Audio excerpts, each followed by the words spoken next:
The chair recognizes the honorable member for Mount Moriah.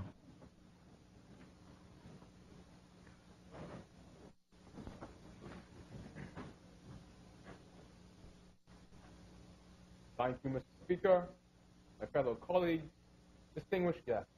A pleasant afternoon. I stand on behalf of the youth of Mount Moriah in full support of the resolution as tabled before this honorable House, contribution as to why the Bahamas must regard its youth as its greatest asset. Mr. Speaker, are our young persons being sufficiently trained to compete at the globally competitive standards? Are our youth, specifically those who are graduating from our secondary and tertiary level institutions of learning, prepared to not only enter, but make meaningful contributions to the workforce?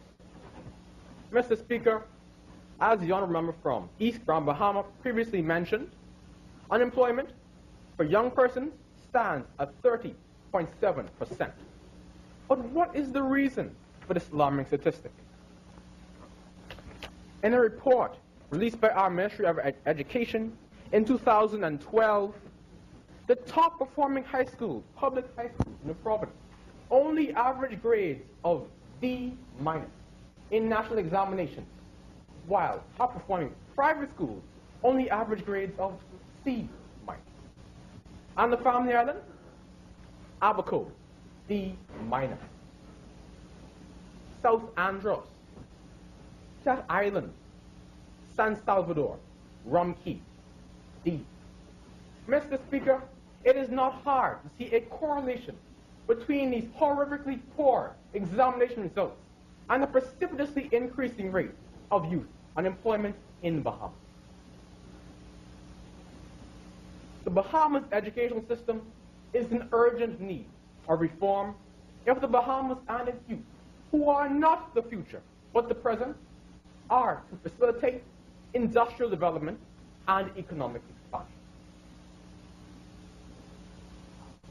As former U.S. Senator John Chaffee explained, when we expand our thinking, we expand who we are as human beings, the values and concepts we use to guide our choices.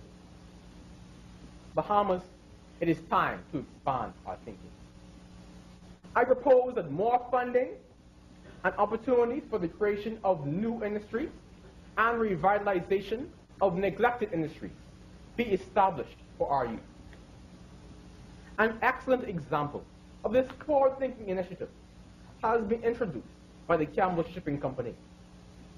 Annually, this company holds a 3-week summer program to spark interest in the maritime field, which is a growing, profitable industry in the Bahamas. Furthermore, the Bahamas Maritime Cadet Corps, organized by the Bahamas Maritime Authority, is designed to introduce young persons between grades 10 and 12 to the maritime industry, preparing them for a profitable potential career within this vast market. So as you can see, Mr. Speaker, these young persons are being properly trained up to 4 years before they are to graduate from high school. 4 years.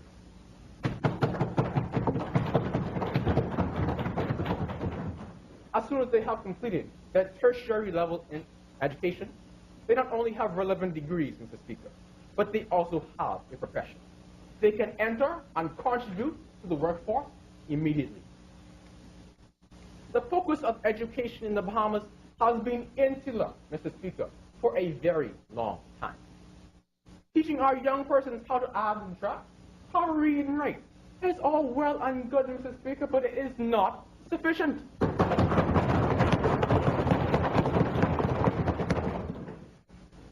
Similar opportunities, such as those provided by the Bahamas Maritime Authority, need to be established for our youth. Mr. Speaker, the Bahamas cannot remain one-dimensional any longer. Can we feed ourselves, Mr. Speaker? Why do we rely on the United States for so many things, Mr. Speaker?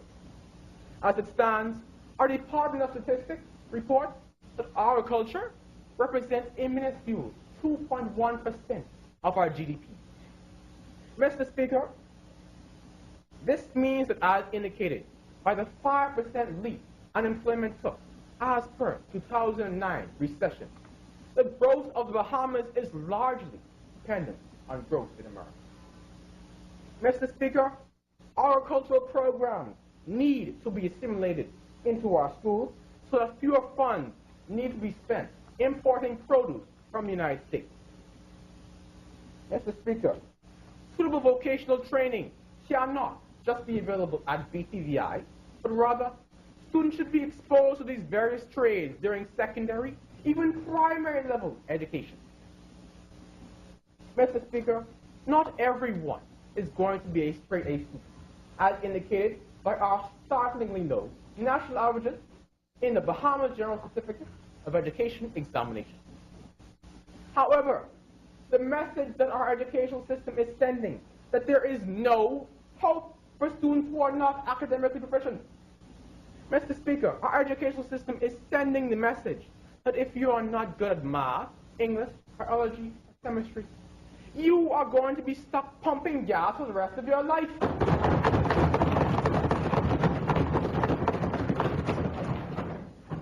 Young persons should not have to rob and steal and kill simply because our educational system has failed them, leaving them unprepared and poorly equipped to enter the workplace and provide for themselves.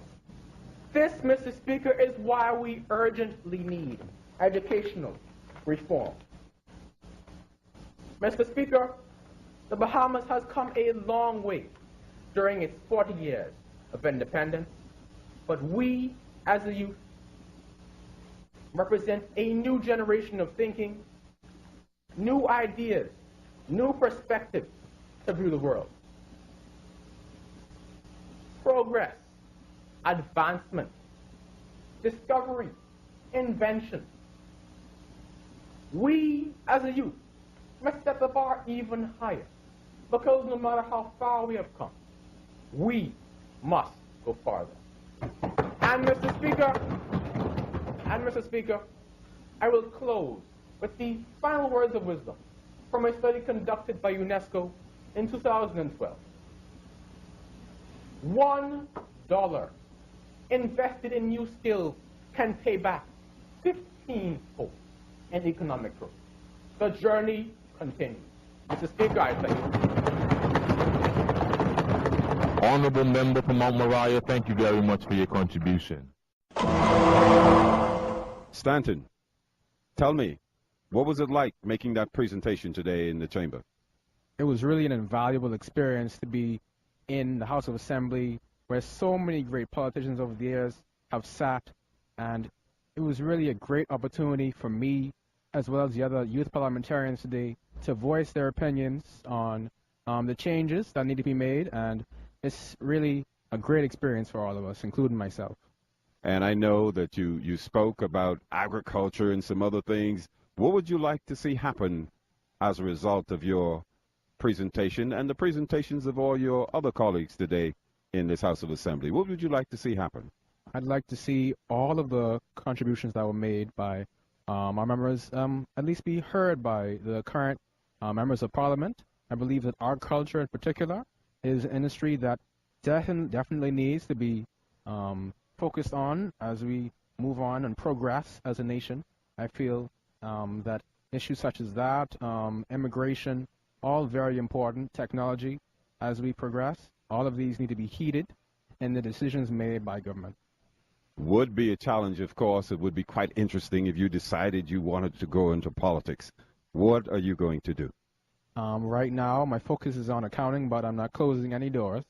If that opportunity is provided for me, and if I continue on this path, then certainly it'd be great experience for me, and I'd love to represent the Bahamian people and make them proud. Thank you very much.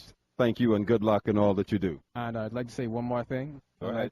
I'd like to thank all of those in Parliament that made this event possible. I'd like to thank all that came out today in support of us, youth. I'd like to say how proud I am of all the youth parliamentarians, and I like to say hi to all my Kingsway Academy persons representing, 014. And so it's a pleasure, and I'd like to reiterate the fact that youth are not the future. We are the present. This is our generation. This is our time to make changes. Thank you. Okay, thank you very much. If he does decide at some point to get into politics, watch out.